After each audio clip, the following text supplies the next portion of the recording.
Asia কাপের favourite ranking টুর্নামেন্টে অংশ নিচ্ছে যে 8টি দল, তাদের মধ্যে শিরোপা জয়ে ফেভারিট র্যাঙ্কিং এ কোন দল কোন অবস্থানে? 1, 2, 3, 4, 5, 6, 7, 8। এই ফেভারিট র্যাঙ্কিং করার জন্য আপনারা অনেকেই অনুরোধ করেছেন। আমরা তো সেটা করবই, যে কোনো বড় টুর্নামেন্ট হওয়ার আগেই আমরা সেটা করে থাকি, টুর্নামেন্ট চলাকালীনও সেটা করি। আমি আসলে অপেক্ষা করছিলাম এশিয়া কাপ শুরু হওয়ার ঠিক আগের মুহূর্তটার জন্য। সো টুর্নামেন্ট শুরু হওয়ার আগে আগে এশিয়া কাপের একটা ফেভারিট র্যাঙ্কিং করছি।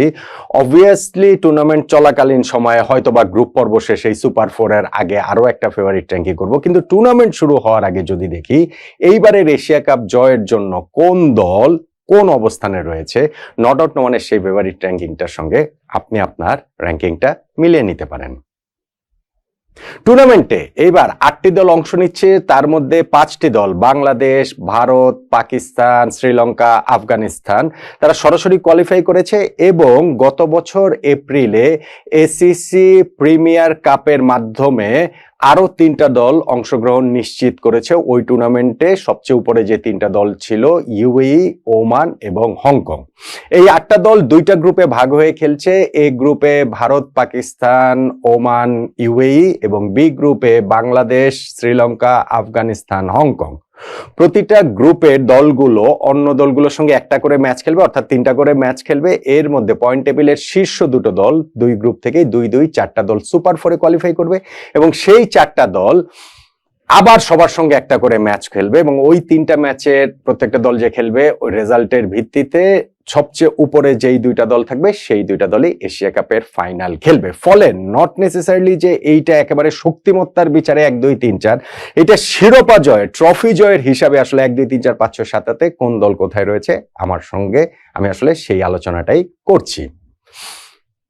8 নম্বরে ওমান, পেছন থেকেই আসলে শুরু করি। ওমান 8 নম্বরে, তারা ওই এসিসি প্রিমিয়ার কাপে ফাইনালে উঠেছিল এবং ওর মাধ্যমে কোয়ালিফাইটা নিশ্চিত করেছে তারা। এই প্রথমবারের মতো এশিয়া কাপে খেলছে ওমান। তাদের ক্যাপ্টেন জিতেন্দ্র সিং এর উপরে অনেক কিছু নির্ভর করবে, সেটা শুধু দলের ব্যাটিং নয়, একেবারে ওপেনার তো তিনি, আর দলের ওভারঅল তার পারফরমেন্স, ক্যাপ্টেনের মতোই পারফরমেন্সটা আসলে টিমের ক্ষেত্রেও সেটা প্রভাবটা ফেলে। খুব কঠিন গ্রুপে তারা পড়েছে। ভারত পাকিস্তানের গ্রুপ থেকে আসলে পরের রাউন্ডে কোয়ালিফাই করাটা নেক্সট টু ইম্পসিবল এবং সঙ্গে রয়েছে স্বাগতিক ইউএই।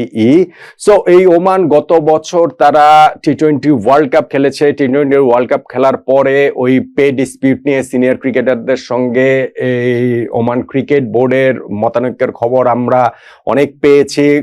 টি-20 ওয়ার্ল্ড কাপের প্রাইজ মানি ডিস্ট্রিবিউশনে অনেক এরকম নেতিবাচক খবর হয়েছে।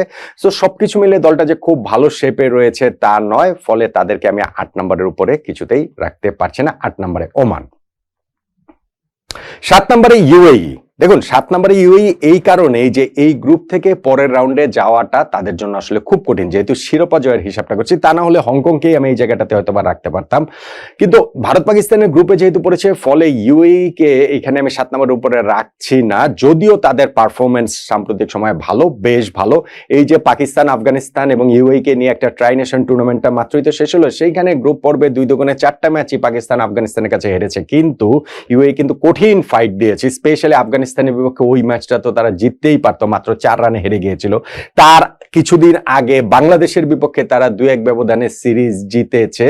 ফলে এই মোহাম্মদ ওয়াসিমের নেতৃত্বাধীন এই দলটার সারপ্রাইজ দেওয়া, নিজেদের হোমে খেলবে, এটাও তো তাদের জন্য বিরাট একটা অ্যাডভান্টেজ। কিন্তু ওই যে গ্রুপটা তো ভারত পাকিস্তানের গ্রুপ। সো সেই কারণে আমি আসলে তাদেরকে শিরোপা জয়ের রেসে ওই হিসাবে আমি আসলে তাদেরকে সুপার 4-এও যেহেতু দেখছি না, সেই কারণে তাদেরকে আমি 7 নম্বরেই রাখছি। 6 নম্বরে হংকং। হংকং কেন? হংকং অন্য গ্রুপে, বাংলাদেশ, শ্রীলঙ্কা, আফগানিস্তানের গ্রুপে। এখন এইখানটাতে তো 3টা জায়ান্ট এশিয়ার, তাদেরকে টপকে হংকং কোয়ালিফাই করে ফেলবে সুপার 4-এর জন্য, এই ভাবনাটা আসলে বড্ড বাড়াবাড়ি আমার কাছে মনে হয়। যদিও হংকং এর এক্সপিরিয়েন্স, এই যে তুলনামূলক দুর্বল যে 3টা দল তাদের মধ্যে সবচেয়ে বেশি এশিয়া কাপে এই নিয়ে 5মবারের মতো তারা আসলে খেলছে এবং 2004, 2008-এ খেলেছিল, 10 বছরের গ্যাপে 2018-তে খেলেছে, 2022-এ খেলেছে, আর নেপালকে তারা হারিয়েছে এসিসি প্রিমিয়ার কাপের ওই যে 3য় স্থান নির্ধারণী ওই ম্যাচটাতে, কোয়ালিফাইং ম্যাচটাতে, যেই ম্যাচটাতে জিতলেই আসলে জিতেই তারা এই এশিয়া কাপে খেলার ছাড়পত্রটা পেয়েছে। কিন্তু হংকং ওই নেপালকে হারানোটা কৃতিত্বপূর্ণ কেন? গত টি-20 ওয়ার্ল্ড কাপে নেপাল বেশ চমক দেখিয়েছে। সাউথ আফ্রিকার বিপক্ষে জিততে জিততে তারা হেরে গেছে মাত্র 1 রানে। বাংলাদেশের বিপক্ষেও তারা জেতার মতো পরিস্থিতি তৈরি করেছিল, বাংলাদেশকে 106 রানে আটকে দিয়ে তারপরে তারা 21 রানে হেরেছে। ফলে এশিয়ান এরকম একটা ইমার্জিং টিমকে হারিয়ে হংকং যে এশিয়া কাপে খেলার কোয়ালিফাই করেছে, এটা নিঃসন্দেহে তাদের জন্য তো একটা বড় অর্জন। কিন্তু আমি আসলে বিষয়টাকে ওই অর্জন পর্যন্তই রাখতে চাই। প্রবাবলি তারা হচ্ছে গিয়ে এশিয়া কাপের সবচেয়ে দুর্বল দল, কিন্তু যেহেতু অন্য গ্রুপটাতে ভারত পাকিস্তানের সঙ্গে ওমান এবং ইউএই রয়েছে, সেই কারণে তাদেরকে আমি পেছনে রেখেছি শিরোপা জয়ের হিসাবে, এবং হংকংকে তাদের চেয়ে একটু এগিয়ে হলেও সেটা কোনোভাবেই 6 নম্বরের আগে না। 6 নম্বরে আমি হংকংকে রাখছি। 5 নম্বরে শ্রীলঙ্কা। দেখুন, ওই 3টা জায়গা নির্ধারণ করাটা খুব সহজ, যে এই 3টা দল কোয়ালিফাই করেছে এবং তাদের পক্ষে আসলে সুপার 4-এ কোয়ালিফাই করাটাই খুব কঠিন। কিন্তু বাকি যেই 5টা দল রয়েছে সেই জায়গাটাতেই কিন্তু আসলে র্যাঙ্কিং এর আসল চ্যালেঞ্জটা। আমি শ্রীলঙ্কাকে 5 নম্বরে রাখছি। যদিও শ্রীলঙ্কা টি-20 ফরম্যাটে লাস্ট যে এশিয়া কাপ হয়েছে 2022 সালে, সেটার চ্যাম্পিয়ন তারা। যদিও এই শ্রীলঙ্কা লাস্ট এশিয়া কাপ 2023 সালে, যেটা 50 ওভার্স ফরম্যাটে হয়েছিল, সেইটারও ফাইনালে উঠেছিল। ফাইনালে অবশ্য কেলেঙ্কারি হয়েছিল, ভারতের বিপক্ষে মাত্র 50 রানে তারা অল আউট হয়ে গিয়েছিল। তারপরেও এই শ্রীলঙ্কার এই রেজাল্ট হিসাব করে 5 নম্বরে তাদের রাখার অর্থ হচ্ছে গিয়ে এই গ্রুপটা থেকে, যেই গ্রুপে তারা পড়েছে বাংলাদেশ, আফগানিস্তান এবং হংকং এর সঙ্গে, সেই গ্রুপ থেকে সুপার 4-এ কোয়ালিফাই করার জন্য আমি তাদেরকে ফেভারিট দেখছি না, মানে টপ 2-র মধ্যে তাদেরকে আমি দেখতে পাচ্ছি না। শ্রীলঙ্কার সাম্প্রতিক সময়ের রেজাল্টও কিন্তু বেশ এলোমেলো রেজাল্ট। তারা ঘরের মাটিতে বাংলাদেশ তাদেরকে গিয়ে হারিয়ে এসেছে, শ্রীলঙ্কাতে গিয়ে, জিম্বাবুয়েতে গিয়ে তারা সিরিজ জিতেছে বটে, তবে একটা ম্যাচে তারা 80 রানে মাত্র অল আউট হয়ে গিয়েছে। ফলে এই চারিতা সালাঙ্কা, পাথুম নিসাঙ্কা, কিংবা ধরেন হচ্ছে কি তাদের এই যে কুশল মেন্ডিস, কুশল পেরেরা, থিকসানা, পাথিরানার এই দলটাতে অনেক বিগ নেম রয়েছে। কিন্তু আমার কাছে মনে হয় সাম্প্রতিক এই অবস্থার কারণে, তাদের এই ফর্মের কারণে আমি তাদেরকে আসলে শ্রীলঙ্কাকে ফেভারিট র্যাঙ্কিং এ 5 নম্বরেই রাখছি। 4 নম্বরে বাংলাদেশ। বাংলাদেশকে আমি মনে করছি যে এশিয়া কাপের এই গ্রুপ পর্ব থেকে অন্তত পক্ষে সুপার 4-এ বাংলাদেশ কোয়ালিফাই করবে। সেই জন্য আমাদের গত 3টা সিরিজ যে আমরা জিতেছি ব্যাক টু ব্যাক, শ্রীলঙ্কার বিপক্ষে অ্যাওয়েতে, পাকিস্তানের বিপক্ষে হোমে, এবং লাস্টে আমরা নেদারল্যান্ডসের বিপক্ষে সিরিজ জিতলাম, সেইটা হচ্ছে কি আমাদের জন্য একটা বড় প্রেরণা হিসাবে কাজ করবে। নিঃসন্দেহে আমাদের টি-20 সেটআপটা আসলে তৈরি হয়ে যাচ্ছে বলেই মনে হচ্ছে। লিটন দাসের এই দলের সাম্প্রতিক যে পারফরমেন্স, স্পেশালি হংকং এর বিপক্ষে তো আমরা জিতবই সেটা ধরে নিতে পারি। শ্রীলঙ্কা এবং আফগানিস্তান দুটো দলের কোন দলের বিপক্ষে বাংলাদেশ আসলে ছেড়ে কথা বলবে না। আমি এক্সপেক্ট করছি যে এই গ্রুপ থেকে বাংলাদেশ অন্তত পক্ষে সুপার 4-এ কোয়ালিফাই করবে। হ্যাঁ, আমরা এশিয়া কাপের 3বার ফাইনালিস্ট, 2012 সালে, 2016 সালে, 2018 সালে, তার মধ্যে 2টা ফাইনাল 2012 এবং 2018-তে আমরা জিততেই পারতাম, সেটা পারিনি। ফলে আমাদের এই দলটা যদি এইবার মানে সুপার 4-এ কোয়ালিফাই করাটা তো হচ্ছে একটা মিনিমাম টার্গেট, তারপরেও এই দলটার আরো বেশি দূর যাওয়ার সামর্থ্য রয়েছে, আমাদের আসার জায়গাটা রয়েছে। কিন্তু টুর্নামেন্ট শুরু হওয়ার আগে অন্যান্য দলগুলো যে অবস্থা, সবকিছু বিবেচনায় রেখে আমি আসলে বাংলাদেশকে 4-এর উপরে আসলে রাখতে পারছি না। অকারণে অতিরিক্ত আশাবাদী হয়ে লাভ নেই। টুর্নামেন্ট শুরু যখন হয়ে যাবে, যখন আমরা হয়তো বা সুপার 4-এ যদি বাংলাদেশ কোয়ালিফাই করে, তখন আমরা যে আবার ফেভারিট র্যাঙ্কিং করবো, সেইখানটাতে এই হিসাবটা এলোমেলো হলেও হতে পারে। তবে এশিয়া কাপ শুরু হওয়ার আগের ফেভারিট র্যাঙ্কিংয়ে বাংলাদেশকে আমি 4 নম্বরে রাখছি। 3 নম্বরে আফগানিস্তান। আফগানিস্তান ওয়ার্ল্ড ক্রিকেটের ইমার্জিং পাওয়ার অনেক দিন ধরে, এবং তারা স্পেশালি লিমিটেড ওভার ক্রিকেটে, ওয়ানডে বলুন, টি-20 বলুন, সেই জায়গাটাতে যে কোনো একটা টুর্নামেন্ট জিতে যাবে, এই হাওয়াটাও কিন্তু বেশ কিছুদিন ধরে তৈরি হয়েছে। গত টি-20 ওয়ার্ল্ড কাপে যেমন তারা সেমিফাইনাল খেলেছে, তার আগের ওয়ানডে ওয়ার্ল্ড কাপে একটু দুর্ভাগ্যের কারণে আসলে তারা সেইটা সেমিফাইনালে কোয়ালিফাই করতে পারেননি, নানান হিসাব নিকাশ সেই জায়গাটাতে রয়েছে। কিন্তু এই দলটা স্পেশালি তাদের বোলিং কিন্তু মারাত্মক, সেইটা তাদের স্পিন অ্যাটাক যথারীতি, এবং এই উইকেটে যেখানটাতে খেলা হবে ইউএই, সেখানে স্পিনাররা ডমিনেট করবে।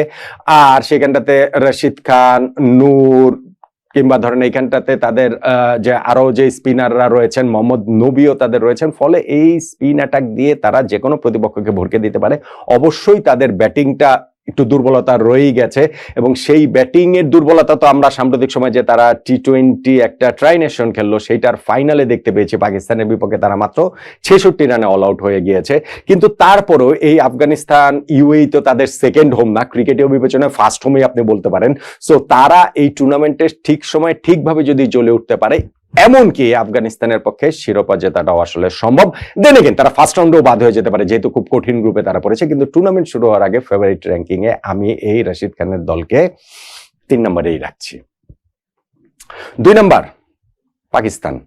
পাকিস্তান ইনকনসিস্টেন্ট, ভীষণ রকম ইনকনসিস্টেন্ট, এবং এই বছরটাও যদি আপনি হিসাব করে দেখেন, নিউজিল্যান্ডে গিয়ে টি-20 ফরম্যাটে, আমি বলছি তারা টি-20 সিরিজ যাচ্ছে এইভাবে হেরে এসেছে, আবার ঘরের মাটিতে তারা বাংলাদেশের বিপক্ষে টি-20 সিরিজ জিতেছে, বাংলাদেশে এসে তারা আবার টি-20 সিরিজ হেরে গিয়েছে, ওয়েস্ট ইন্ডিজের বিপক্ষে আবার টি-20 সিরিজ জিতেছে, আবার এই যে ট্রাই নেশনের ফাইনালটা তারা জিতলো, ফাইনালে গিয়ে আফগানিস্তানকে হারিয়ে। ফলে একটা ইনকনসিস্টেন্সি তাদের ক্যারেক্টারিস্টিক্স এর মধ্যে রয়েছে। সাম্প্রতিক সময়টা বা এই বছরটাতেও সেটা দেখা যাচ্ছে।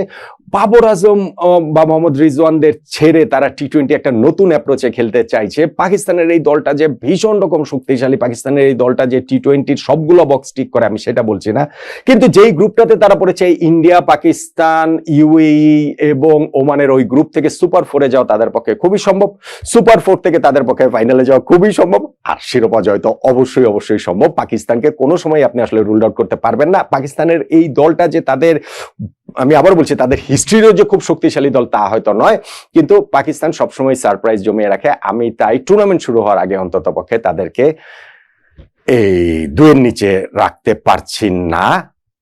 ফেভারিট র্যাঙ্কিং এ পাকিস্তান আমার কাছে 2 নম্বরে থেকেই শুরু করছে এশিয়া কাপ, এবং 1 নম্বরে ভারত। এটাও আসলে অবভিয়াস চয়েস, এটাও আসলে খুবই সহজ চয়েস। ওই যে র্যাঙ্কিং এর 8টা দলের মধ্যে 6, 7, 8-এ যে ওই 3টা দল থাকবে, 3টে অ্যাসোসিয়েট কান্ট্রি থাকবে আইসিসির, সেটা যেমন বাছাই করাটা সহজ, আমার কাছে মনে হয় যে 1 নম্বরে যে ভারত থাকবে ফেভারিট র্যাঙ্কিং এ, সেইটা বাছাই করাটাও সহজ। তাদের যেই দলটা রয়েছে কিংবা তাদের যেই দলটা নাই, যেই দলটাকে তারা আসলে এফোর্ড করতে পারেনি, মানে যেসব ক্রিকেটারদের, তাদের মধ্যেও অসম্ভব প্রতিভাবান সব ক্রিকেটার রয়েছেন। এই গত টি-20 ওয়ার্ল্ড কাপের পর তারা বিরাট কোহলি, রোহিত শর্মার যুগ থেকে সরে এসেছে, এবং সত্যিকার অর্থে এই যে এই বছর জানুয়ারিতে ফেব্রুয়ারিতে যে তারা ইংল্যান্ডের বিপক্ষে সিরিজ খেলেছে, এরপরে কিন্তু 7 মাস পর তারা টি-20 সিরিজ খেলতে নামছে। কিন্তু তারপরও মাঝখানে আইপিএল গিয়েছে, অন্যান্য ফরম্যাটে খেলার মধ্যে রয়েছে, তাদের টিমে রয়েছেন যারা সেই জায়গাটাতে, তো ওই যে সূর্যা, শুভমান গিল, জাসপ্রীত বুমরা, তাদের কথা তো রয়েছে, কিন্তু যারা নেই সেইখানটাতেও আপনার শ্রেয়াস আয়ার কিংবা যশস্বী জয়সওয়ালের মতো বিগ নেমকে তারা এই মূল স্কোয়াডটাতে রাখতে পারেনি। সো ভারতের এই স্কোয়াডটার শক্তি যে কতটা, সেটা আসলে খুবই ভালোভাবে বোঝা যায়। ভারত টুর্নামেন্ট শুরু করছে ওভারওয়েলমিং ফেভারিট হিসাবে, এবং এই বিগ টুর্নামেন্টের কথা যদি আপনি বলেন, এশিয়া কাপের তারা ডিফেন্ডিং চ্যাম্পিয়ন, হোক সেটা 50 ওভার্সের টুর্নামেন্ট, টি-20 ওয়ার্ল্ড কাপ তারা জিতেছে গত বছর, এবং আগামী বছর যে টি-20 ওয়ার্ল্ড কাপ রয়েছে সেটা আবার ভারতের মাটিতে, তার একটা খুবই ভালো প্রিপারেশন টুর্নামেন্ট ভারত, বা আপনি ড্রেস রিহার্সেল বলতে পারেন, সেটা তাদের জন্য এই টুর্নামেন্ট, সবগুলো দলের জন্য এটাই। কিন্তু টুর্নামেন্ট শুরু হওয়ার আগে এই দলটাকে, সূর্যকুমার যাদবের এই দলটাকে আমি আসলে 1 নম্বরের নিচে রাখার কোনো রকম কোনো কারণ দেখতে পাচ্ছি না। আমার মনে হয় না যে ফেভারিট র্যাঙ্কিং এ ভারতকে 1 নম্বরের নিচে কেউ আসলে রাখবেন। তাহলে এশিয়া কাপ শুরু হওয়ার আগে 8 দলের যে ফেভারিট র্যাঙ্কিং, নট আউট নমানের সেই ফেভারিট র্যাঙ্কিংটা এরকম: 1 নম্বর ভারত, 2 নম্বর পাকিস্তান, 3 নম্বর আফগানিস্তান, 4 নম্বর বাংলাদেশ, 5 নম্বর শ্রীলঙ্কা, 6 নম্বর হংকং, 7 নম্বর ইউনাইটেড আরব আমিরাত এবং 8 নম্বর ওমান। আপনার ফেভারিট র্যাঙ্কিংটাও কি এরকম, নাকি কোনো জায়গায় ওলট পালট আছে? আপনি কি ভারতকে 1 নম্বরে রাখতে চান নাকি নামিয়ে দিতে চান? আপনি কি বাংলাদেশকে টপ 4-এ রাখতে চান নাকি আপনি বাংলাদেশকে নামিয়ে দিতে চান কিংবা আরো উপরে ওঠাতে চান? জানাতে পারেন আপনার মতামতটা।